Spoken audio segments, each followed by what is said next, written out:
Major Make Carl sure you log the Schneider stood exact frozen in the coordinates. middle of the Yes, sir. Grid Pennsylvania County 45 by 72. fairgrounds, cotton candy Carl, melting make sure in his that's calloused secure. Yes, hand. sir. 20 Good. feet away, an American cowboy stared at him with eyes that burned like hot coals. The September sun beat down on Here them you go. both, but Carl felt ice in his veins. The cowboy was maybe 60 years old. Weathered skin stretched tight over high cheekbones, silver hair visible beneath a worn Stetson. His hand moved slowly toward his belt. Not for a gun. This was 1945, not the Old West. But the gesture carried the same threat, the same promise of violence. You, the cowboy said. His voice cut through the carnival noise like a blade through silk. I know you. Carl's heart hammered against his ribs. 4 months. 4 months in American captivity. 4 months of learning that everything he had believed was a lie. 4 months of thinking he might actually survive this war with his soul intact. And now this, recognition, accusation. The past catching up at a county fair in rural Pennsylvania. The pink sugar on the paper cone dissolved against his palm, sticky sweetness mixing with cold sweat. Around them, American families paused mid-step, mid-conversation, mid-laughter. Children clutched their own cotton candy and stared. Women pulled their husbands back. Men moved their hands to where weapons might be, even though none of them were armed. 20 feet of dirt and grass separated Carl from the cowboy. 20 feet in an ocean of blood. The cowboy took one step forward. Carl could run, should run. But Prussian military training, 4 generations deep in his bones, kept his feet planted. If this was how it ended, after everything he would face it standing. The sweetness on his tongue tasted like ashes now. Like defeat. Like the moment 6 months earlier when he had realized his country had lost not just the war, but its soul. I know exactly who you are, the cowboy said again. Each word deliberate, weighted with something Carl could not quite identify. Rage, yes, but something else beneath it. Something that made his voice crack on the last syllable. 10 seconds. In 10 seconds, Carl thought everything would change. Again. The cotton candy dripped pink sugar onto the Pennsylvania dirt, and the world held its breath. March 1945, Strasbourg, France. The smell of defeat hung over the city like smoke from 1,000 fires. Carl stood in what remained of his logistics office, watching the last German convoy disappear westward through shattered streets. Behind them, the thunder of American artillery grew louder by the hour, closer by the minute, inevitable as a heartbeat. He was 28 years old, 4th-generation Prussian military family. His great-grandfather had served under Bismarck, his grandfather at Verdun, his father in the First War. And now Carl, watching the Third Reich collapse around him like a house built on sand and lies. Major Carl Schneider, Wehrmacht logistics officer. Not a combat soldier, though he wore the uniform. Not a party member, though he had served the party's war. He coordinated supplies, managed transport, kept the machine running, even as it ground itself to pieces. He had never fired a shot in anger, but he had sent supplies to those who did, which made him complicit in every bullet, every shell, every death. His last order, received 3 days ago by courier from a command structure that barely existed anymore, was simple. Destroy all documents. Retreat west. Hold the line. The line. What line? The Americans were already in the city. The French resistance owned the streets. There was no line left to hold. Carl looked at the stack of papers on his desk. Supply manifests, transport schedules, procurement orders. 6 years of war reduced to bureaucratic records that no one would ever read. He struck a match and held it over the pile. The paper caught quickly. Within minutes, his entire war turned to ash and smoke. Through the broken window, he heard American voices. English, rough and confident, the language of men who knew they had won. Carl straightened his uniform jacket, adjusted his cap, and walked downstairs to meet his conquerors. The American sergeant who processed his surrender was maybe 30, with a New York accent so thick Carl barely understood him, despite 4 years of English classes before the war. The sergeant took Carl's pistol, his knife, his identification papers. Then he did something Carl had not expected. He offered him water from his canteen. "War's over for you, buddy," the sergeant said, not unkindly. "You're the lucky one." Carl drank. The water was cool and clean and tasted like everything the propaganda had told him Americans lacked. Abundance, generosity, basic human decency toward defeated enemies. He thought of the stories they had been told. Americans tortured prisoners. Americans executed officers on sight. Americans were barely civilized, corrupted by their mongrel democracy, weak from their soft living. The sergeant lit a cigarette and offered Carl one too. Got a long trip ahead of you, pal. Might as well be comfortable. Carl took the cigarette with shaking hands. Not from fear, from the sudden terrible understanding that if this much was a lie, how much else had been. May 1945, Pennsylvania. The transport truck rolled through countryside so green it hurt Carl's eyes. After years of seeing Europe in shades of gray and brown and the red of spilled blood, this abundance of color seemed obscene, impossible, like a painting, not reality. 43 German prisoners sat in the back of the truck, all officers or senior NCOs, all captured in the final chaotic weeks of the war.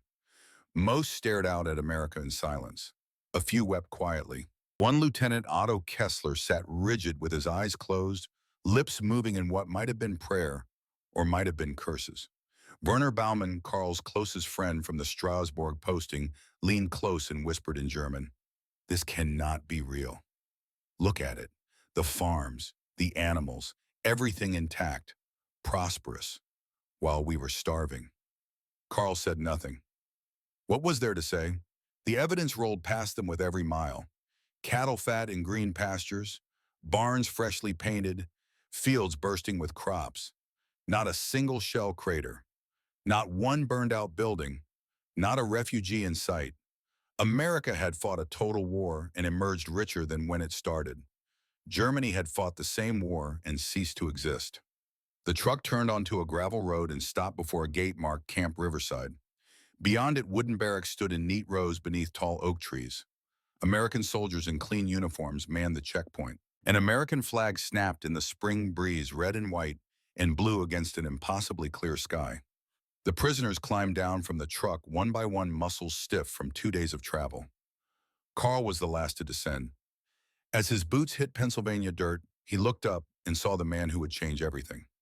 Captain James Harrison stood at parade rest near the camp headquarters, watching the new arrivals with the flat expression of a man who had seen too much war to find anything surprising anymore.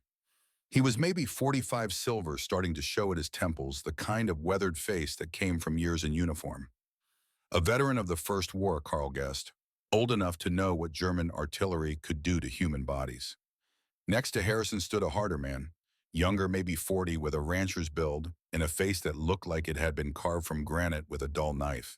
His sergeant's stripes seemed an afterthought to the coiled violence in his posture. He studied each German prisoner as they filed past, and when his eyes found Carl, they stopped and stayed there. Carl felt the weight of that stare like a physical thing.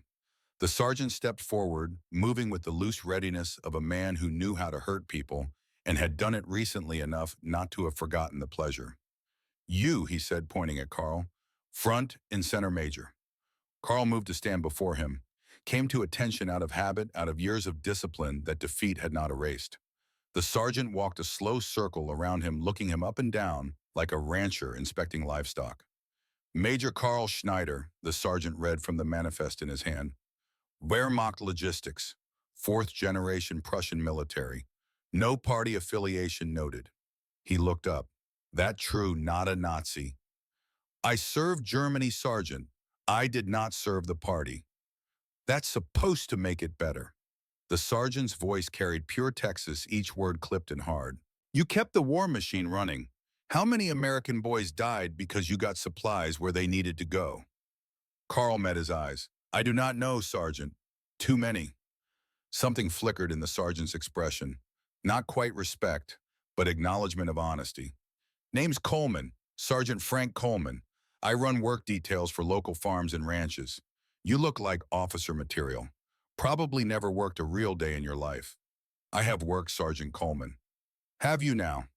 Coleman smiled, but there was no humor in it. "We'll see about that. You just volunteered for ranch duty. My ranch. Hope you like Texas heat, Major, because Pennsylvania summers will feel just like it." Before Carl could respond, Captain Harrison stepped forward. "Sergeant Coleman, a word." The two Americans walked far enough away that the Germans could not hear them argue. but argue they clearly did. Harrison's posture patient and firm, Coleman's rigid with barely controlled anger. Finally, Coleman gave a sharp nod and stalked away toward the trucks. Harrison turned back to the assembled prisoners. "Gentlemen," he said in clear formal German, "welcome to Camp Riverside. You will be treated according to the Geneva Convention. You will work, you will be fed, you will be housed adequately, and you will be given opportunity to understand what American values truly mean. Some of you have believed cheese it about us. Here you will learn truth. Whether you accept that truth is your choice." He switched back to English. "Dismissed. Sergeant Matthews will show you to your barracks." As the prisoners filed away, Carl glanced back once. Captain Harrison stood watching them go, and in his eyes Carl saw something he had not expected. Not hatred, pity, and that somehow was worse. The mess hall smelled like a memory from childhood before the war, before the hunger, before the endless gray parade of watery soup and black bread that had sustained Carl through the final year of the Reich's collapse. Fried chicken.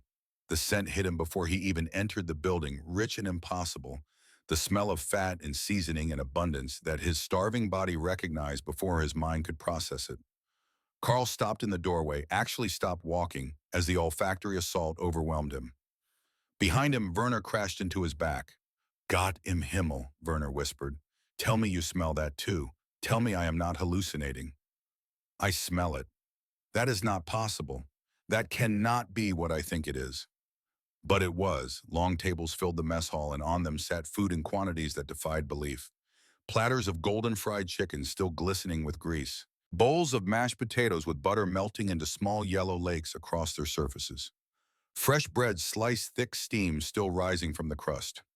Green beans with what looked like real bacon. Coffee in metal pitchers, not the acorn substitute they had been drinking for 2 years. Real coffee, you could smell it from across the room. And in the center of each table, whole pies. Apple pies, if Carl's eyes could be trusted, with lattice crusts and cinnamon smell that made his empty stomach clench with actual pain. The 43 German prisoners stood frozen in the doorway like starving men shown a feast they dared not touch. An American private, maybe 19 years old, smiled at them from behind the serving line. "Come on in, fellas. Don't be shy. It's all for you." No one moved. "Seriously," the private said, his smile fading into confusion. "It's dinner time. Y'all hungry, right?" Werner was the first to step forward, moving like a man approaching a religious altar. He picked up a metal tray with shaking hands, accepted a plate from the private, watched as the American piled fried chicken onto it, 3 pieces, 4 or 5 more chicken than Werner had seen in a month. "Potatoes?" the private asked cheerfully. Werner nodded, unable to speak. An enormous scoop of mashed potatoes landed on the plate, followed by gravy green beans, 2 slices of bread, a pat of butter wrapped in paper. "Coffee?" Another nod. "Black or with cream and sugar?" Werner stared at him. Cream, sugar, for prisoners, for enemies. "Both," Werner managed. "Please, both." The other Germans followed one by one, receiving portions that would have fed an officer and his staff in the Germany they had left behind. Carl watched them, watched young Hans Meyer's hands shake so badly he nearly dropped his tray. Watched old Heinrich Fischer's eyes well up with tears as a spoonful of real butter melted into his potatoes. When Carl's turn came, he looked the American private in the eye. "Why?" he asked in English. The private seemed genuinely confused by the question. "Why what? Why this food? Why so much? We are prisoners. Enemies." The private shrugged. "Your people. People gotta eat. This is America, buddy. We got plenty." Carl took his tray to a table and sat, looked down at more food than he had seen on one plate in 3 years, picked up his fork, cut into the chicken breast, watched the steam rise from the white meat inside, put it in his mouth. The taste exploded across his tongue, salt and pepper, and the rich fat of the skin, the tender meat underneath, the texture of real protein after months of substitutes and scraps. Carl closed his eyes, chewed slowly, swallowed. When he opened his eyes again, he saw Werner openly weeping over his plate, tears running down into his mashed potatoes as he shoveled food into his mouth with desperate hunger. Across the table, young Hans had given up trying to eat and just cried, his face buried in his hands, his shoulders shaking with sobs. Old Heinrich ate mechanically, his cheeks wet, his eyes distant with memory. And at the head of the table, Otto Kessler sat rigid and untouching, staring at the feast before him with an expression of pure hatred. This is psychological warfare, Otto said in German, his voice tight with controlled fury. They are trying to break us, make us grateful, make us forget who we are. Werner looked up from his tears. Otto, shut up and eat. I will not be manipulated by the enemy. The enemy is feeding us better than our own officers did for the last 2 years. If this is manipulation, I welcome it. Otto stood abruptly, his chair scraping against the floor. He walked out of the mess hall without touching his food. Carl watched him go and thought about belief, about how hard it was to let go of ideas you had built your identity around. How admitting you were wrong about small things meant you might be wrong about everything. How terrifying that prospect could be. He ate his chicken slowly, savoring every bite, and tried not to think about the men who had died fighting for a regime that let them starve while the enemy fed its prisoners fried chicken and apple pie. In the corner of the mess hall, Carl noticed Sergeant Coleman watching them. The Texan's face was unreadable, but his jaw was clenched tight and his hands gripped the edge of the table. He leaned against hard enough that his knuckles had gone white. Coleman caught Carl looking and held his stare for a long moment before turning away and walking out into the Pennsylvania evening. Carl finished his meal and wondered what that look had meant. Anger, certainly. But there had been something else beneath it, something that looked almost like grief. Morning came too early and too bright. Carl woke to a sergeant he did not recognize, pounding on the barracks door at 5 in the morning, shouting about work detail in English too fast and too loud for half-asleep Germans to follow. But the meaning came through clearly enough. Get up, get dressed, get moving. 20 minutes later, Carl stood in a formation outside the mess hall with 9 other prisoners. All officers. All selected, the American sergeant informed them for specialized agricultural labor detail on local farms and ranches that had requested German POW workers. Sergeant Coleman's pickup truck sat idling nearby, its paint faded by sun, and work its bed loaded with tools and fence posts. Coleman climbed out of the cabin and walked the line of prisoners, studying each face. When he reached Carl, he stopped. Congratulations, Major, you and your friend there. He nodded at Werner and the kid, meaning young Hans. You 3 just volunteered for Coleman Ranch, 30 miles west. We grow cattle, break horses, and work sunrise to sunset. Any objections? Carl had several. He voiced none of them. No, Sergeant. Good. Load up. The 3 Germans climbed into the truck bed. Coleman got behind the wheel without another word and drove them west into the rising sun, away from Camp Riverside, away from the relative safety of other prisoners in American military oversight into Pennsylvania farmland that looked nothing like the shattered Europe they had left behind. They drove past prosperous farms with fat cattle and painted barns, past fields green with crops already knee-high in May, past towns where American families went about morning business without guards or rationing lines or the hollow-eyed look of the defeated. After 30 miles, Coleman turned onto a dirt road that led through oak trees to a ranch house with white clapboard siding and a wide porch. Behind it, barns and stables stood solid and well-maintained. Horses grazed in a near pasture. Cattle dotted the far hills. A woman emerged from the house as the truck pulled up. She was maybe 38, pretty in a tired way, dark hair pulled back in a practical bun. She wiped her hands on her apron and watched the Germans climb out with an expression Carl could not quite read. Not hostile, not welcoming, wary. Sarah, Coleman said, his voice softening for the first time since Carl had met him. These are the workers Captain Harrison assigned.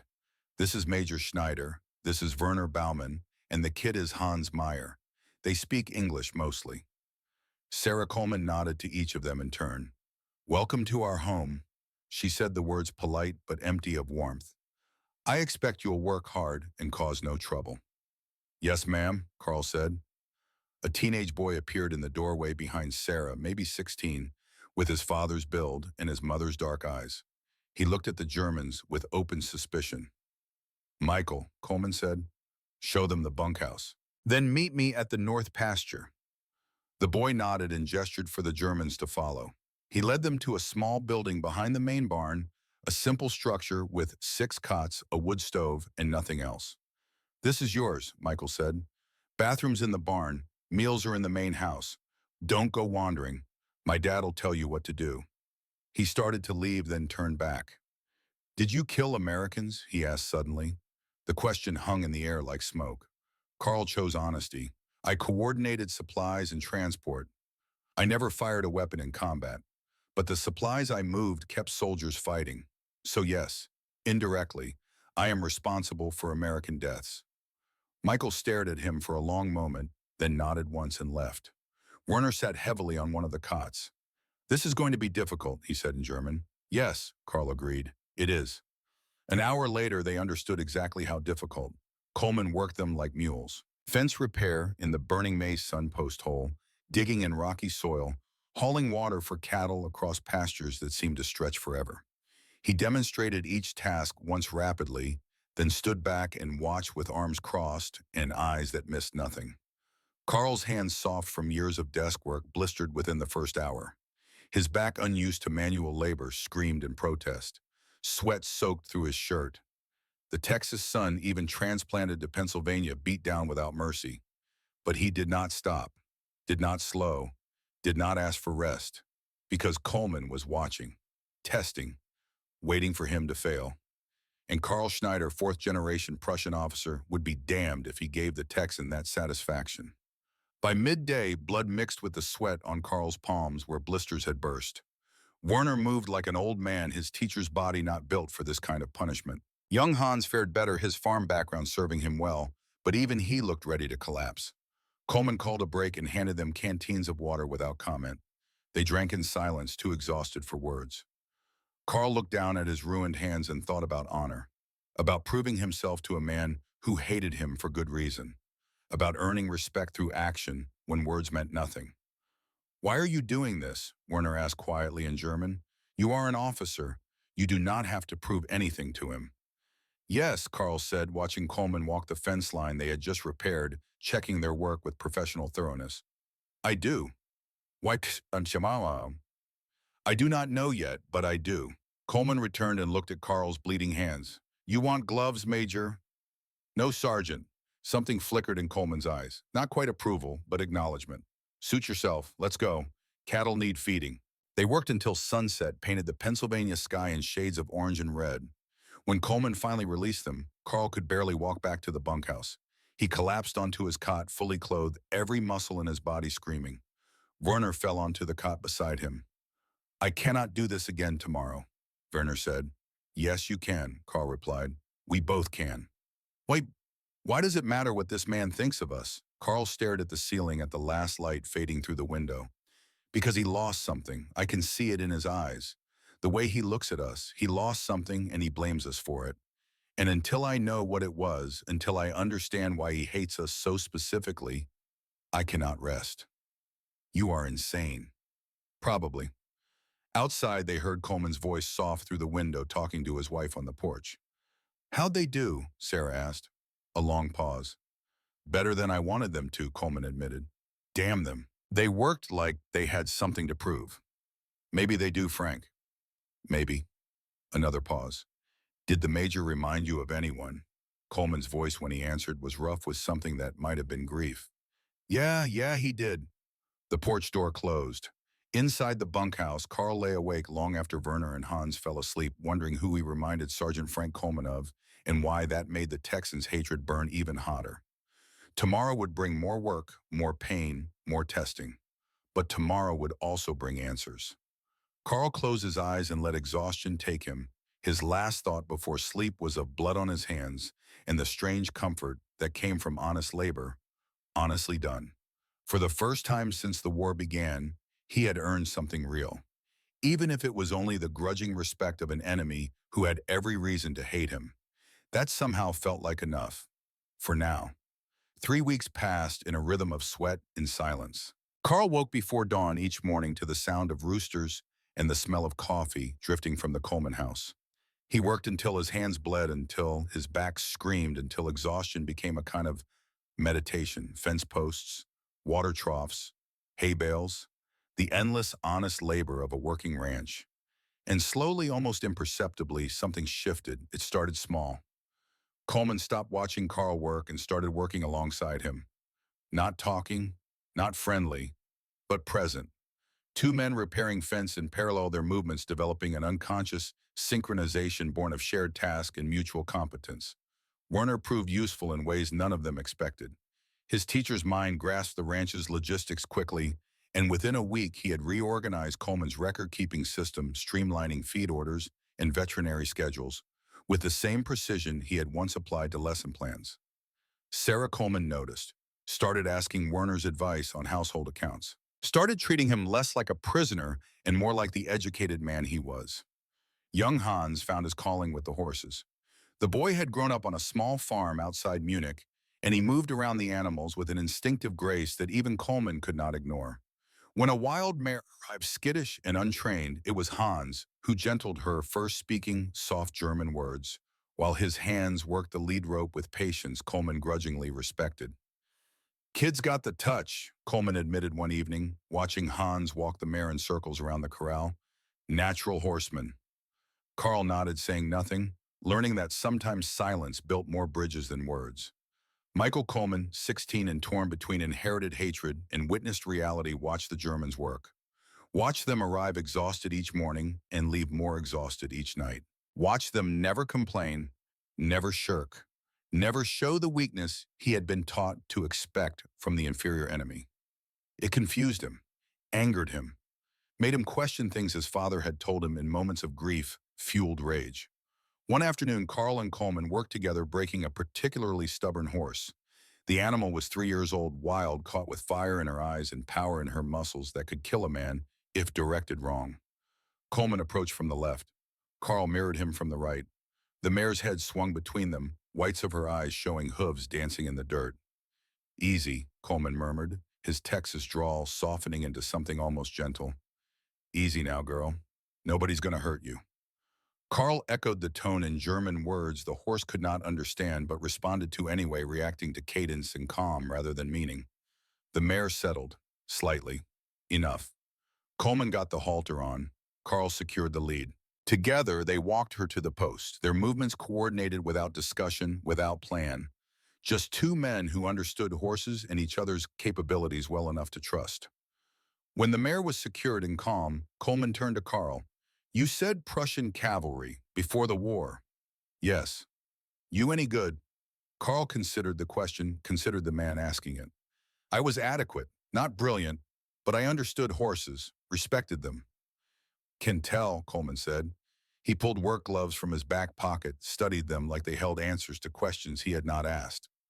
"My son rode horses, not cavalry, just for pleasure. He was good at it, better than me." The past tense hung in the air like gun smoke. "Sergeant Coleman," Carl began, but Coleman held up a hand. "Not yet. I'm not ready yet." He walked away toward the barn, leaving Carl standing alone with the mare, who had finally stopped fighting and stood quiet. Her breath evening out, her fear transformed into something close to acceptance. That night, for the first time, Sarah Coleman invited the three Germans to eat dinner at the family table. Frank said nothing when they entered, but he did not object. Michael stared at his plate through the meal fork, moving mechanically, his jaw tight with the same internal war his father was fighting. The food was simple: pot roast with potatoes and carrots, bread still warm from the oven, apple pie for dessert, but it was served on real plates at a real table with real silverware, and the symbolism was not lost on anyone present. Sarah asked Werner about his teaching career, asked Hans about his family's farm in Bavaria, asked Carl about Prussian military traditions with genuine curiosity rather than judgment. Michael listened despite himself, his anger slowly losing ground to the undeniable humanity of the men his father had brought into their home. After dinner, Coleman and Carl stood on the porch together, watching the sun set over the pastures. They did not speak for a long time, did not need to. The silence between them had become comfortable, almost companionable, the quiet of men who had worked hard together and earned rest. Finally, Coleman said, "You're not what I expected." "What did you expect, Sergeant?" "Monsters, arrogant bastards, something I could keep hating without it costing me anything." Carl nodded slowly. "And instead I got men who work harder than my own son ever did, who treat my animals with respect, who sit at my table and make my wife laugh, talking about German beer gardens like they're just regular folks." Coleman's hands gripped the porch railing hard enough that wood creaked. "You're making this real difficult, Major."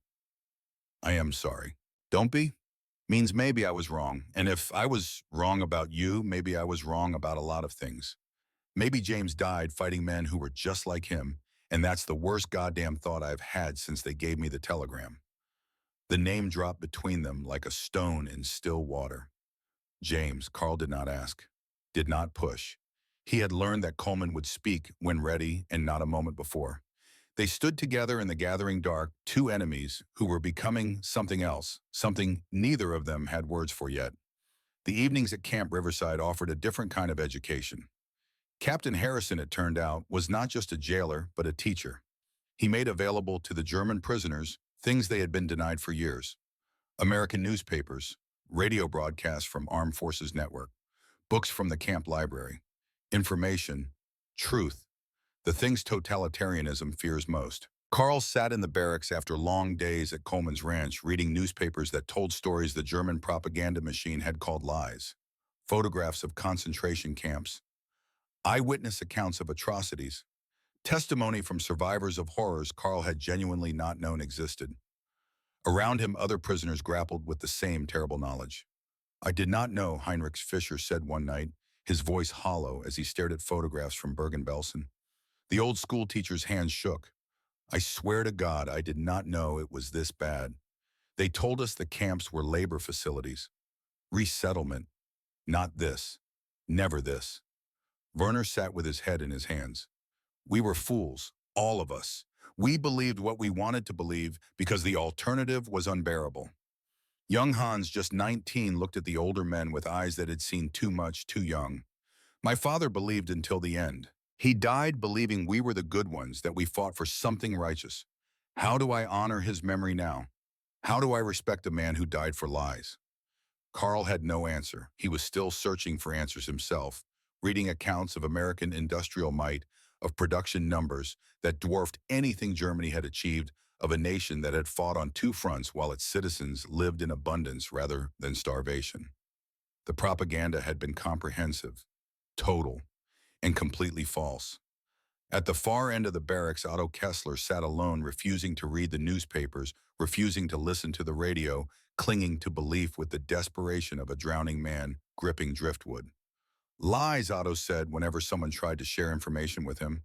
Allied propaganda, psychological warfare designed to break us. Otto, Carl said one evening, holding up a newspaper photograph of emaciated bodies stacked like cordwood. This is real. This happened. We have to face it. I do not have to face anything, Otto snapped. I served with honor. I followed orders. I did my duty. That is all that matters. No, Carl said quietly. It is not. Duty to evil is not honor. It is collaboration. Otto stood so fast his chair toppled backward. You dare speak to me of honor, you who work for the enemy like a slave, who sit at their tables and eat their food with gratitude. You have been corrupted, Schneider. Broken. Do not project your weakness onto me. The barracks went silent, every prisoner watching, waiting. Carl stood slowly, meeting Otto's fury with calm that only enraged the other man further. I have been freed, Kessler, freed from lies, from blind obedience, from the comfort of believing I fought for something righteous when I actually served evil. That freedom is terrifying. I understand why you resist it, but resisting truth does not make it less true. Otto's hands clenched into fists. For a moment, Carl thought he might swing, wanted him to swing, wanted the release that physical conflict would bring. But Captain Harrison chose that moment to enter the barracks for evening inspection. His presence diffused the confrontation instantly. Otto stalked to his bunk and turned his face to the wall. Harrison looked at Carl with raised eyebrows. Problem, Major Schneider. No, sir, just a disagreement about reality. Reality has a way of winning those arguments, Harrison said. Eventually. That night, lying in his bunk, Carl thought about the different kinds of prisons men built for themselves. The Nazis had built camps with barbed wire and guard towers, but ideology built prisons, two invisible walls that kept men trapped in beliefs even after those beliefs were proven false. Otto was in a prison of his own making, and unlike the barracks at Camp Riverside, there was no key that could free him. Only he could do that, and Carl suspected he never would. September 20th, 5 months after Carl's arrival in America, 4 months after he started working at Coleman's ranch. Captain Harrison called a special formation that morning. All 43 prisoners assembled in the camp yard and under an autumn sun that painted everything in shades of gold. "Gentlemen," Harrison said, standing before them in his pressed uniform, an American flag snapping in the breeze behind him. "Tomorrow you are invited to attend the county fair in town. This is voluntary. No prisoner will be forced to go, but those who wish to attend will be transported, will walk among American civilians without restraint, and will experience what American peacetime looks like." Silence. Then a ripple of whispers in German, a fair among civilians. Unsupervised. "I know this sounds unusual," Harrison continued. "Some of you may suspect a trap. I assure you it is not. This is an opportunity, a chance to see America as she truly is, not as your propaganda described her, not as a prisoner sees her, but as a free man would." He paused, letting that sink in. "The choice is yours. Those who wish to attend, report to the motor pool at 0800 hours tomorrow morning." Otto's voice cut through the murmurs. "And if we refuse, Captain, if we choose not to participate in this propaganda exercise," Harrison turned to face him directly, "then you stay in camp, Lieutenant Kessler. No punishment, no consequence. The choice, as I said, is yours." "Some choice," Otto muttered. "Attend your circus or be labeled uncooperative." "Lieutenant," Harrison said, his voice hardening slightly, "I have been patient with your resistance. I understand it, even respect it in a way. You are a true believer, and that takes a certain courage. But do not mistake my patience for weakness. This invitation is genuine. Accept it or decline it as you see fit. But do not impugn the motives of men trying to show you mercy." Otto said nothing, but his silence was louder than words. That evening, Sergeant Coleman drove Carl, Werner, and Hans back to camp from the ranch. As they unloaded from the truck, Coleman spoke. "You going to this fair thing tomorrow, Major?" Carl hesitated. "I do not know if I should." "Why not?" "Your people lost sons fighting mine. Being among civilians, seeing their faces, their families. It seems wrong somehow. Presumptuous." Coleman was quiet for a long moment, his hands gripping the steering wheel, his eyes fixed on something Carl could not see. "Come anyway," he said finally. "There's something you need to see." "What?" "Can't tell you. You have to see it yourself." "Sergeant Coleman, I do not understand." Coleman turned to look at him directly, and in his eyes Carl saw the same thing he had seen that first day. Grief. But beneath it now something else. Something that might have been hope or might have been the death of hatred. Carl could not tell which. "Just come, Major. Trust me on this." Trust. From a man who had hated him on sight, who had worked him like a mule, tested him like steel. In fire, pushed him to breaking, and watched him refuse to break. "I will come," Carl said. Coleman nodded once and drove away into the Pennsylvania evening, leaving Carl standing in the camp yard wondering what tomorrow would bring. The county fairgrounds sprawled across 20 acres of Pennsylvania farmland, a temporary city of bright colors and loud sounds and smells that assaulted the senses with their intensity. 38 German prisoners walked through the gates that September morning, escorted but not guarded, dressed in their cleanest uniforms, but unmistakably foreign. Otto and 4 others had refused to attend, citing dignity and principle. The rest had come drawn by curiosity or hunger, or simple human need to see something beautiful after months of captivity. Carl walked between Werner and young Hans, his eyes trying to absorb everything at once. The crowds of American families, the children running freely, the vendors calling out their wares. The abundance. Always the abundance. A booth sold fresh apples stacked in wooden crates, hundreds of them, gleaming red and perfect under the September sun. Carl remembered when a single apple had been a treasure worth trading. Another vendor roasted corn on open flames, butter melting down golden kernels. The smell made Carl's mouth water, despite the large breakfast they had eaten at camp. Children everywhere laughing and running and eating things casually, wastefully, unconsciously. No fear in their eyes, no hunger in their bellies, no understanding that half the world had just torn itself apart while they lived in this bubble of safety and plenty. "Look at them," Werner said quietly in German. "They have no idea what the rest of the world just went through. How can people be this untouched by war?" "Geography," Carl replied, "and oceans. An industrial might we never came close to matching." They walked deeper into the fair drawing stairs, but not hostility. Some Americans looked at them with curiosity, some with pity, a few with the hard eyes of men who had lost someone and would never forgive. But no one stopped them. No one confronted them. And then Carl saw it. The vendor stand unlike anything in his experience. A middle-aged man in a striped apron operating a machine that spun pink clouds onto paper cones. Children clustered around him, each holding their own impossible confection, eating it with casual joy. Carl stopped walking, stared. "What is that?" Hans asked, his young voice full of wonder. Werner moved closer to read the hand-painted sign. "Cotton candy," he translated slowly, "but that makes no sense. Cotton is not food." They approached together, the three Germans, studying the pink substance like scientists examining an alien artifact. It looked like colored air, like something that should not exist in the physical world. Delicate, ephemeral, frivolous. The vendor noticed them staring and smiled. "Y'all want some best cotton candy in 3 counties." Before Carl could respond, Sergeant Coleman appeared beside him. The Texan pulled out his wallet and bought 10 portions without asking. Without explaining, just handed them to the waiting Germans with an expression Carl could not read. Carl held the paper cone at arm's length, studying the pink cloud suspended on its stick. Around him, the other prisoners did the same, uncertain, suspicious, confused. Werner reached out tentatively and touched it with one finger. His eyes widened. "It is disappearing. I barely touched it, and it vanished." The sugar had melted against his skin, leaving only sticky residue. Hans brought his portion to his nose, inhaling the sweet scent, his face a mixture of wonder and disbelief. Carl finally lifted the cotton candy to his mouth, let it touch his tongue.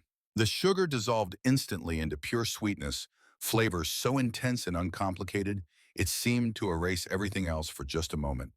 He thought of winter 1944, thought of the logistics office in Strasbourg, where he had rationed sugar for officers' coffee while enlisted men went without, thought of watching soldiers' hands shake from hunger while he coordinated supplies that never quite stretched far enough. This single cone represented more sugar than his entire unit had seen in a week. And Americans gave it to children. For fun. For pleasure. For no reason except that they could. The propaganda had taught them that America was weak, decadent, wasteful. But this was not waste. This was abundance so vast that it could be transformed into art, into unnecessary beauty, just because beauty mattered. Carl looked around at his fellow prisoners, saw the same realization dawning on their faces, the same terrible understanding. They had starved fighting people who had this, who had so much that they spun sugar into toys for children, who had won not through cruelty or violence, but through simple, overwhelming prosperity. The cotton candy dissolved on Carl's tongue, sweetness fading to nothing, leaving only the bitter truth behind. Everything they had believed was a lie. Everything they had fought for was built on sand. And the enemy they had been taught to despise had proven more merciful than their own leaders ever were. Werner stood beside him, tears streaming down his face, his cotton candy forgotten in his hand. "Carl," he whispered, "what did we do? What were we part of?" Carl had no answer, could only stand in the middle of an American county fair watching a child throw away half-eaten cotton candy and feel the full weight of his country's defeat settle onto his shoulders. Not the military defeat. They had lost battles before, lost wars even, and survived. This was different. This was the defeat of ideology, of worldview, of everything they had been taught about themselves and their enemies. This was the death of comfortable lies and the birth of unbearable truth. And standing 20 feet away, watching Carl's face as understanding broke across it like dawn, was an old cowboy with weathered skin and burning eyes. The cowboy who had been waiting for this moment. The cowboy who knew exactly who Carl was. The cowboy who had words that would change everything. The cowboy took one step forward. Carl turned cotton candy still in his hand and met those burning eyes across 20 feet of Pennsylvania dirt. Recognition crashed over him like a wave.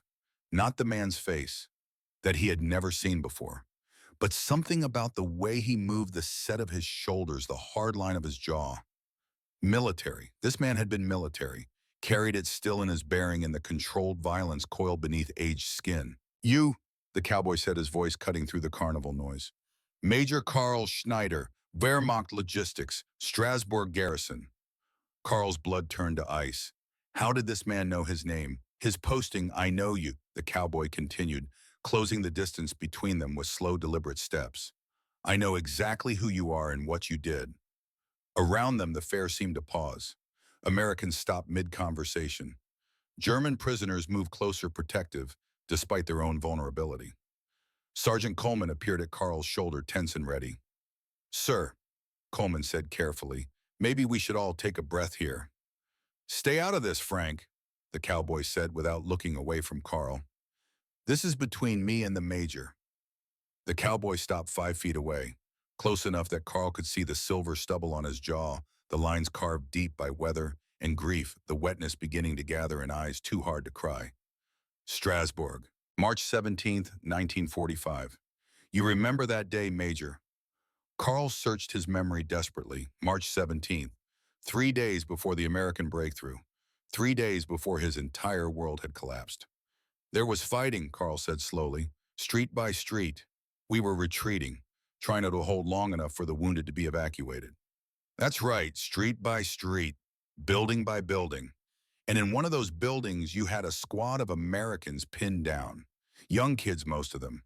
Green troops who'd gotten separated from their unit and holed up thinking they could wait for rescue." The cowboy's voice cracked slightly. "They were wrong. Your men surrounded them, had them dead to rights, and you gave an order." Carl remembered. God help him, he remembered. A cellar. Americans trapped inside, cut off, no escape. His sergeant asking permission to finish them. Standard procedure. Enemy combatants, no value as prisoners when retreat was imminent. And Carl had said no. "I ordered them taken prisoner," Carl said quietly. "Told my men to accept their surrender." "That's right," the cowboy said, and now the tears were falling freely down his weathered cheeks. "You let them live. When you could have killed them all and no one would have blamed you. You let them live." The cowboy's hand moved to his belt. Carl tensed. Coleman stepped forward, but the cowboy just pulled out a worn photograph and held it up with shaking hands. "Timothy Walsh, my nephew, 20 years old, scared out of his mind in that cellar, sure he was going to die. And you let him surrender. You let him live." The photograph showed a young soldier in American uniform smiling at the camera with the unconscious confidence of youth. "Timothy came home, Major Schneider. Married his sweetheart last year. They got a baby girl now, born 3 weeks ago. Emily Grace Walsh. She's perfect." The cowboy extended his hand. "My name is Robert Walsh, and I owe you my nephew's life." Carl stood frozen, unable to move, unable to process what was happening. "I do not deserve thanks," he managed. "I was just doing what was right, what was human." "That's the point," Robert Walsh said. "You were human when you could have been a monster. And that matters. That matters more than you know." Carl took the offered hand, felt the strength in that grip, the calluses of a working man, the warmth of genuine gratitude. They stood like that for a long moment, former enemies, connected by a single act of mercy that had rippled forward through time to create life instead of death. When they finally released hands, Carl turned to find Sergeant Coleman, watching with an expression of raw emotion barely contained. Coleman's jaw was clenched so tight Carl could see muscles jumping. His eyes were wet, his hands were fists at his sides. And Carl understood. This was what Coleman had brought him here to see. This moment. This proof that mercy mattered, that honor transcended nationality, that the enemy could be human too. Robert Walsh clapped Carl on the shoulder. "Thank you, Major. I will never forget what you did for my family. Never." He walked away into the crowd, leaving Carl standing with melted cotton candy in one hand and the weight of unexpected grace pressing down on his shoulders. Around them, Germans and Americans alike stood silent witnesses to something rare and precious. The transformation of hatred into gratitude. The power of a single choice to echo across months and miles and lives. Sergeant Coleman turned without a word and walked toward the parking area. Carl followed Werner and Hans trailing behind. The cotton candy fell from Carl's nerveless fingers, pink sugar dissolving into Pennsylvania dirt. Some sweetness dissolved the moment you touched it, but some truths once learned lasted forever. The truck cab was silent except for the rumble of engine and the crunch of gravel beneath tires. Sergeant Frank Coleman drove with both hands locked on the steering wheel, Knuckles' white jaw working like he was chewing words too bitter to swallow. Carl sat in the passenger seat watching Pennsylvania farmland roll past, still trying to process what had happened at the fair. Robert Walsh's gratitude. The photograph of a young soldier who lived because Carl had chosen mercy over efficiency. The weight of knowing that single decision had echoed forward through time to create a life, a marriage, a child named Emily Grace. 20 miles passed before Coleman finally spoke. My son died at Strasbourg. The words fell into the cab like stones into still water. Carl went very still, waited. Lieutenant James Coleman, Jr., March 17th, 1945. Same day you let those boys surrender. 3 days before your whole garrison fell. Coleman's voice was rough, controlled, each word forced out against resistance. He was 24. Good kid. Better man than I'll ever be. He wanted to teach school after the war. History, maybe literature. Had a girl back home, Sarah's niece, planning to marry her when he got back. The past tense hung between them like barbed wire. He died in street fighting. Sniper, they told me. Clean shot. Didn't suffer. Coleman laughed bitterly. That's what they always say, isn't it? Didn't suffer. Like that makes it better. Like knowing your boy's last moment was quick somehow compensates for all the moments he'll never have. Carl said nothing. There were no words adequate for this. I volunteered for POW duty when they offered it, Coleman continued. Specifically requested German prisoners. Told Captain Harrison I wanted to help with rehabilitation with transition back to civilian life. I lied. I wanted revenge. Wanted to make you bastards suffer like I was suffering. He pulled the truck onto the shoulder, suddenly stopped hard enough that gravel sprayed. Put it in park, but kept the engine running. Stared straight ahead through the windshield at nothing. And then they assigned you specifically, and I looked at you and saw James, same age, same build, same way of standing, like you got something to prove. And I hated you for it. Hated that you lived when he didn't. Hated that you were whole and healthy while my boy was in the ground at some military cemetery in France. Coleman's hands were shaking now on the steering wheel. So I worked you like a mule. Pushed you harder than any man should be pushed. Waited for you to break, to quit, to show me the weakness I needed to see. Because if you were weak, if you were less than James, then maybe his death made sense. Maybe it was justice that he lived and you should have died. He turned to look at Carl directly for the first time since they got in the truck. But you didn't break. You worked harder than my own son ever did. You earned my respect despite me fighting it every single day. And watching Robert Walsh thank you for saving his nephew, I realized something I didn't want to face. Tears were streaming down Coleman's weathered face, now unchecked, unashamed. James died fighting men just like you. Not monsters, not evil, just men following orders, trying to survive, hoping to go home. And that's unbearable. Because if you're human, if you're decent, then what the hell did my boy die for? What did any of them die for? Carl felt his own eyes burning, found his voice rough with emotion he had been holding back for months. Sergeant Coleman, Frank, I cannot give you absolution. I cannot make your son's death meaningful. But I can tell you this, the war should never have happened.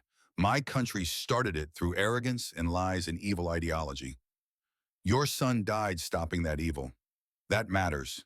His death matters. Does it? Coleman's voice broke. Does it matter when the enemy I'm supposed to hate turns out to be more honorable than half the men on my own side? When the man who reminds me of my son is wearing a German uniform. He wiped his face roughly with his sleeve.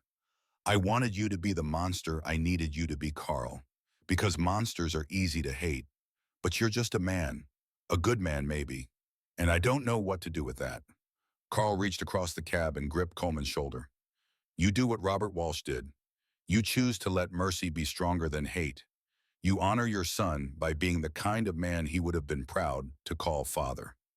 Coleman covered Carl's hand with his own for a moment, then pulled away and put the truck in gear. They drove the rest of the way to camp in silence, but it was different now. Not the silence of enemies. The silence of men who had shared truth too painful for more words. When Coleman dropped Carl at the camp gate, he leaned out the window.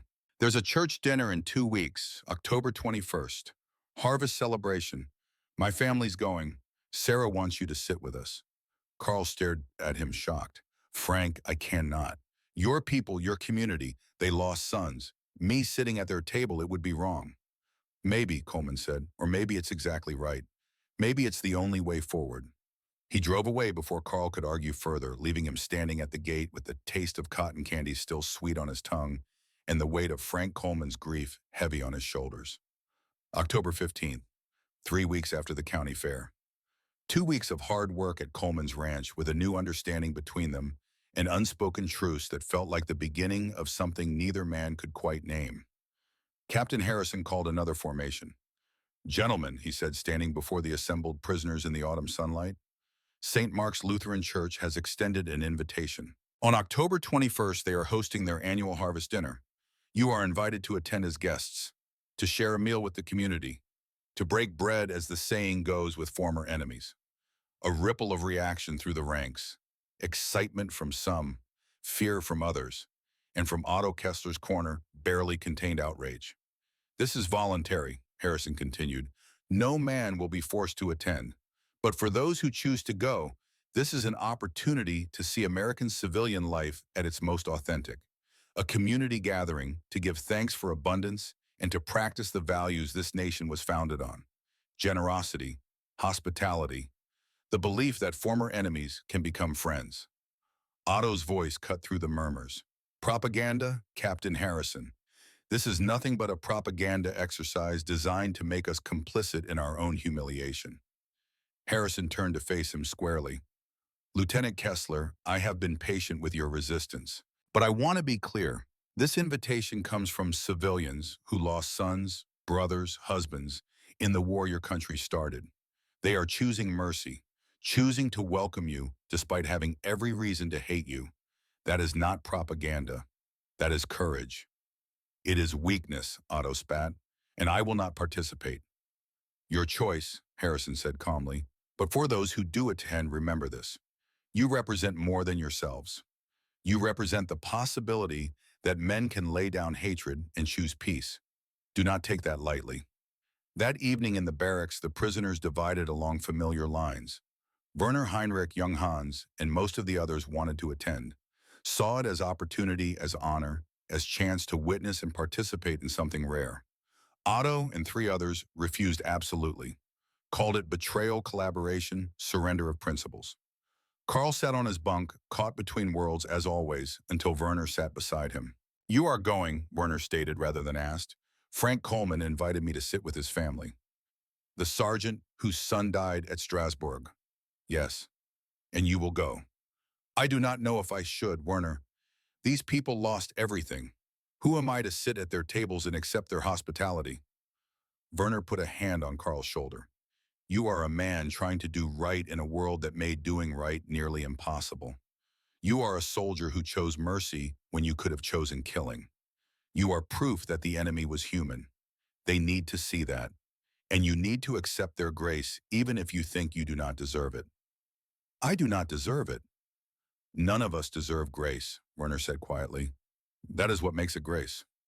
October 21st arrived too quickly. St. Mark's Lutheran Church sat on a hill overlooking the town, white clapboard siding bright against autumn leaves turned gold and red and orange. The basement hall had been transformed with harvest decorations, corn stalks and pumpkins and bunches of wheat tied with a ribbon. Long tables covered in white cloth stretched the length of the room. And on those tables, food in quantities that still shocked Carl despite months of American abundance. 3 roasted turkeys, golden-skinned and steaming. Mountains of mashed potatoes with butter pooling in their peaks. Green beans with bacon. Fresh bread.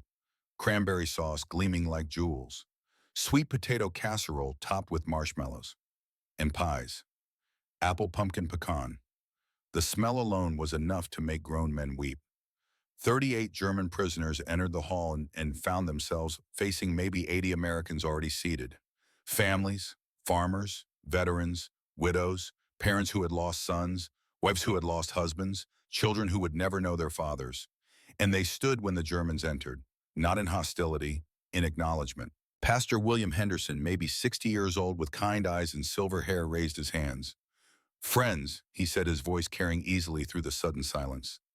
"We gather tonight as former enemies, now as children of the same God. We gather to break bread together, to acknowledge that war is over and peace must begin somewhere. Let it begin here, at this table. In this moment, with this meal, he bowed his head.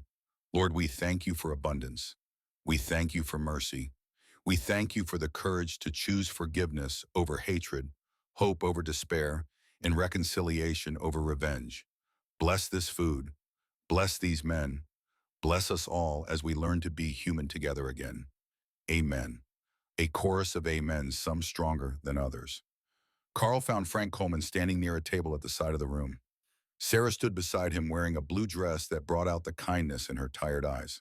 Michael hovered behind them, 16 years old and still uncertain, still fighting the same war his father was learning to end. And at the same table, an elderly woman with silver hair and eyes that had seen too much grief. Carl, Frank said, his voice formal, careful. This is Elizabeth Morrison. Her son Henry died at Normandy. Carl's stomach dropped. He started to extend his hand, then stopped, unsure if she would accept it. Elizabeth Morrison looked at him with eyes that seemed to see straight through to his soul. Major Schneider, she said. Her voice was soft but steady. Please, sit. The meal began. Around the room, conversations started tentatively, then grew warmer as food and human contact worked their slow magic. Warner found himself talking farming techniques with a local dairy farmer. Young Hans sat with American teenagers who asked him about Germany with genuine curiosity rather than judgment. Heinrich spoke with the school teacher about education, about how to rebuild curriculum after years of propaganda.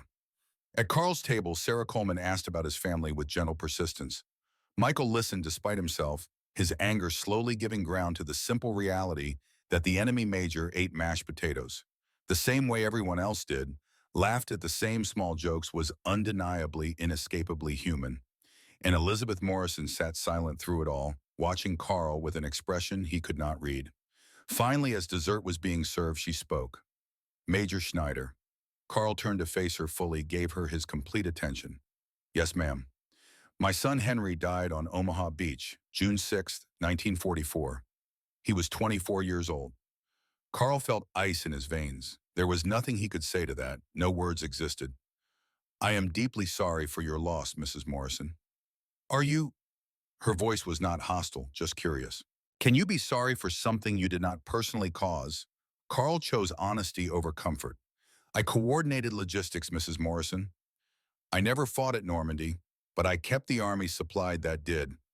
I am part of the machine that killed your son. So yes, I am sorry. And yes, I bear responsibility. Elizabeth studied him for a long moment. You could have lied, told me you had nothing to do with it. I'm done with lies, ma'am, to myself or anyone else. She reached into her purse and pulled out a letter, the paper worn soft from many readings. She handed it to Carl with hands that shook slightly. Henry wrote this the night before D-Day. I want you to read it. Out loud. Carl took the letter carefully, unfolded. It looked at the handwriting, young and confident and doomed. He began to read. Dear Mother, tomorrow we cross the channel. I am scared but ready. If I do not make it back, I need you to promise me something. His voice caught. He forced himself to continue. Do not hate the Germans. German. They are soldiers like us, following orders, fighting for their country as they understand it. Most of them probably do not want this war any more than we do. They have mothers too, mothers who will cry for their sons, just like you will cry for me if I fall. Carl's hands were shaking now. He could barely see the words through the tears blurring his vision. When the war is over and it will end someday, please remember, hatred is easy, forgiveness is hard, but only one of those leads to peace. Choose the hard path, Mom, for me. I love you, Henry. The words died in Carl's throat. He could not continue, could not breathe, could not see. Elizabeth Morrison reached across the table and placed her weathered hand over his younger one. Henry would have wanted me to be here tonight, she said, her own voice breaking now.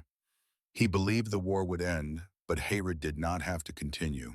He was right. Carl broke. Years of control, of military discipline, of Prussian stoicism, all of it shattered.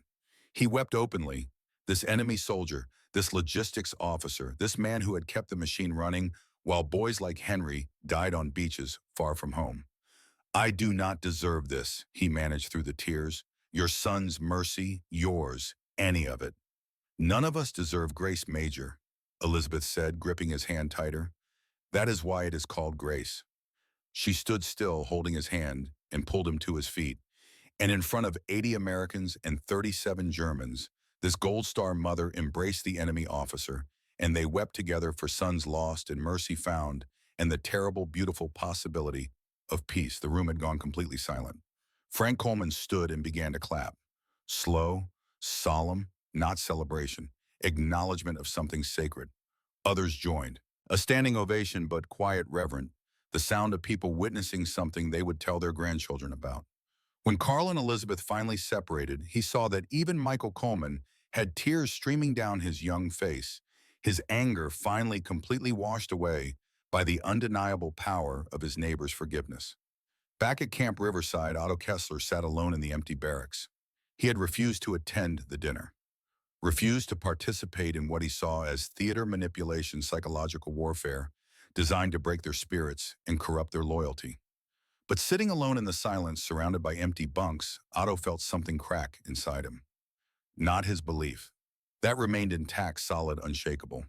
But his certainty that he was right cracked. Just a little. Just enough to let doubt seep in like water through a failing dam. What if they were wrong? What if everything he had believed, everything he had fought for, everything he had sacrificed for was built on lies? The thought was unbearable. Because if he was wrong, then his entire life had been wasted. His service meaningless, his suffering pointless. So he crushed the doubt, sealed the crack, chose certainty over truth because certainty, however false, was easier to live with than the alternative. When the others returned that night, glowing with the warmth of shared meals and human connection, Otto turned his face to the wall and did not speak. And Carl, seeing him there alone and unreachable, felt profound sadness. Because some men could not be saved. Some prisons had no key. 2 days after the harvest dinner, Frank Coleman drove Carl back to the ranch alone. They worked together, repairing fence line on the north pasture, the autumn sun warm on their backs, the work familiar and comfortable. When they stopped for water, Coleman pulled an envelope from his jacket. Got something for you. Carl took it, opened it, found a letter typed on official-looking paper. A job offer, ranch manager position, salary, benefits, housing included.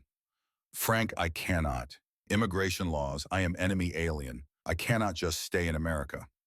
After repatriation, after processing, if you can work the paperwork, the offer stands. I know a senator, served with him in the first war. He might be able to help, might not. But either way, you should know. You have a home here if you want it. Carl stared at the letter, unable to speak. Why? He finally asked. Because you remind me of James, Coleman said simply.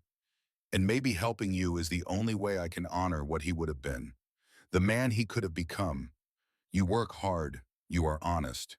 You treat people and animals with respect. That is all any father could want in a son. He paused, swallowed hard. You are not my son. You will never replace him. But maybe if you come back, you can help me remember him without it hurting so much. Maybe that is enough. Carl folded the letter carefully and put it in his pocket. I have work to do in Germany, Frank. My country is destroyed. If all the good men leave, who will rebuild it? I know, Coleman said. Just wanted you to know the door is open. Today, tomorrow, 10 years from now, you have family here. They shook hands, then awkwardly embraced. Two men who had been enemies had become something else, something neither had words for, but both understood. December 5th, the orders came down like a hammer. All German POWs would be repatriated by year-end. Transport to Bremen, departing December 15th. Processing through British occupation zone. Return to whatever remained of the country they had left. 10 days, the barracks erupted in mixed emotions. Joy at going home. Terror at what home had become. Grief at leaving unexpected kindness behind. Carl sat on his bunk that night, holding the letter from Frank Coleman in one hand and a photograph Elizabeth Morrison had given him in the other. Henry in uniform, smiling young, a even frozen moment before Normandy took him. Keep it, Elizabeth had said. Remember that mercy matters, that choices echo forward through time, that enemies can become brothers if we have the courage to try. Werner sat beside him. What will you do in Germany? Rebuild, Carl said simply. Teach. Help people understand what we learned here. Plant seeds even if I never see them grow. They will not believe us. They will call us collaborators. Traitors. Probably, Carl agreed. But we have to try anyway. Because we have seen truth. And once you have seen it, you cannot pretend you have not. The final days passed too quickly. Sarah Coleman packed care packages for each of them. Socks she had knitted, cookies wrapped in cloth, letters for their families explaining that these men had worked hard and earned respect. Michael Coleman, no longer hostile, shook hands with each German and wished them well with genuine sincerity. Elizabeth Morrison visited the camp and gave each prisoner a small American flag pin. So you remember, she said, so you can show others what America truly is, not perfect, but striving always toward ideals worth believing in. On the morning of December 15th, 43, German prisoners loaded onto trucks for the last time. Most of Camp Riverside's staff and many townspeople gathered to see them off. Captain Harrison gave a final speech. Gentlemen, you came here as defeated enemies. You leave as men who have seen what American values truly mean. Your task now is harder than ours. You must rebuild not just buildings, but beliefs, not just cities, but character. Take what you learned here, the truth you discovered, and plant those seeds in German soil. Frank Coleman stood at the gate with Sarah and Michael. Carl was the last to board the truck. Before he did, Frank pulled him aside. You remember the offer. I will not forget. Good, because if you come back, you bring Werner and Hans too. I can always use good men. They embraced once more, then Carl climbed aboard. As the trucks pulled away, Carl looked back at Camp Riverside, at the American flag snapping in the December wind, at the people who had shown him that enemies could become friends if both sides had courage. The cotton candy had dissolved months ago, but the sweetness of that revelation, the truth it represented, would last forever. The SS General Bliss wallowed through Atlantic swells for 10 days, carrying hundreds of German POWs from camps across America back to whatever remained of the fatherland. Carl spent most of the voyage on deck, watching the ocean, thinking about circular journeys. He had crossed this same water 6 months earlier as a prisoner expecting torture and execution. He crossed it now as a man transformed, carrying truths that would be harder to bear than any physical burden. Werner joined him at the rail one evening. What do you think we will find? Rubble, Carl said. Hunger, desperation, occupation, everything we left only worse. And we will tell them about America. Yes. They will not believe us. No, Carl agreed, but we will tell them anyway. December 29th, Bremen Harbor. The city was gone, not damaged, gone. Rubble stretched as far as the eye could see. Refugees moved through the ruins like ghosts. British occupation forces maintained order with tired efficiency. The smell of defeat hung over everything like smoke that would never clear. Carl stood on the deck looking at his destroyed homeland and felt the full weight of what lay ahead. This was the Germany he had fought for. This was the reward for blind loyalty and unquestioned obedience. This was the price of believing comfortable lies instead of uncomfortable truths. Processing took hours. British officers sorted prisoners by zone. Carl, Werner, and Heinrich drew British zone assignments. Hans and 5 others were assigned to the Soviet zone. The worst possible outcome. They said their goodbyes on the dock, knowing they might never see each other again. Remember what you learned, Carl told young Hans. Keep it alive, even if you have to keep it secret. Someday it will matter. Hans nodded, too overcome to speak, and was led away toward a future none of them envied. Carl made his way through destroyed Bremen to the train station, such as it was. Found transport toward Bavaria, toward whatever remained of home. January 1946. Carl's hometown outside Munich was half rubble, half desperate reconstruction. His mother lived in refugee housing, 3 families sharing space meant for one. She wept when she saw him, held him like she would never let go. Your father is dead. Your brother is missing. Everyone is gone. But you are here. Thank God you are here. That night, Carl tried to tell her about America, about Frank Coleman and Elizabeth Morrison, about cotton candy and harvest dinners, and the possibility that former enemies could become friends. She listened with fear in her eyes. Carl, be careful what you say. The occupation forces are watching. Speaking too well of the enemy could bring trouble. They were not the enemy, Mama. We were. Please, she begged.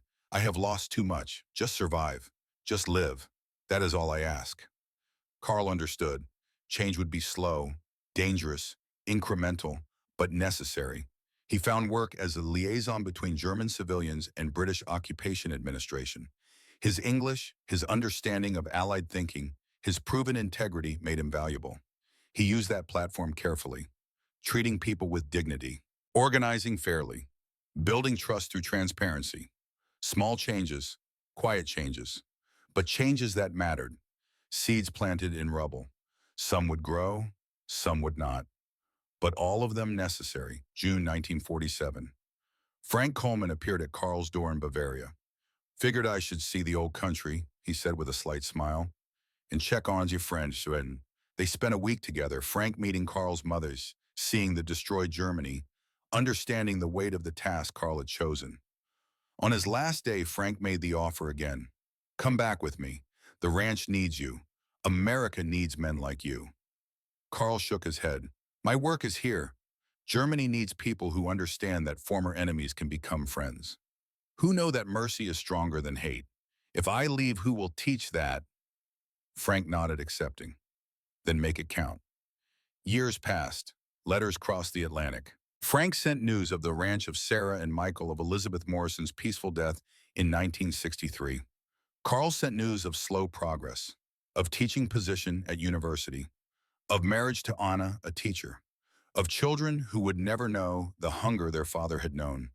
And in 1965, 20 years after cotton candy dissolved on his tongue and truth transformed his understanding, Karl finally returned to America. He brought his wife and son, met Frank now, gray-haired and slower but still strong, watched their children play together without barriers of nationality or history. They visited the county fairgrounds. The cotton candy vendor was gone, but the memory remained. You did it, Frank said. Built something from the rubble. We both did, Karl replied. You taught me that enemies can become brothers. I taught others. The seeds are growing. They stood together, watching the sunset over Pennsylvania farmland.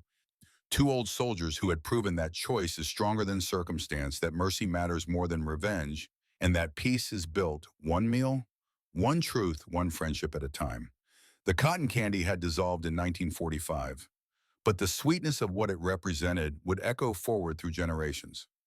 Some truths once learned last forever.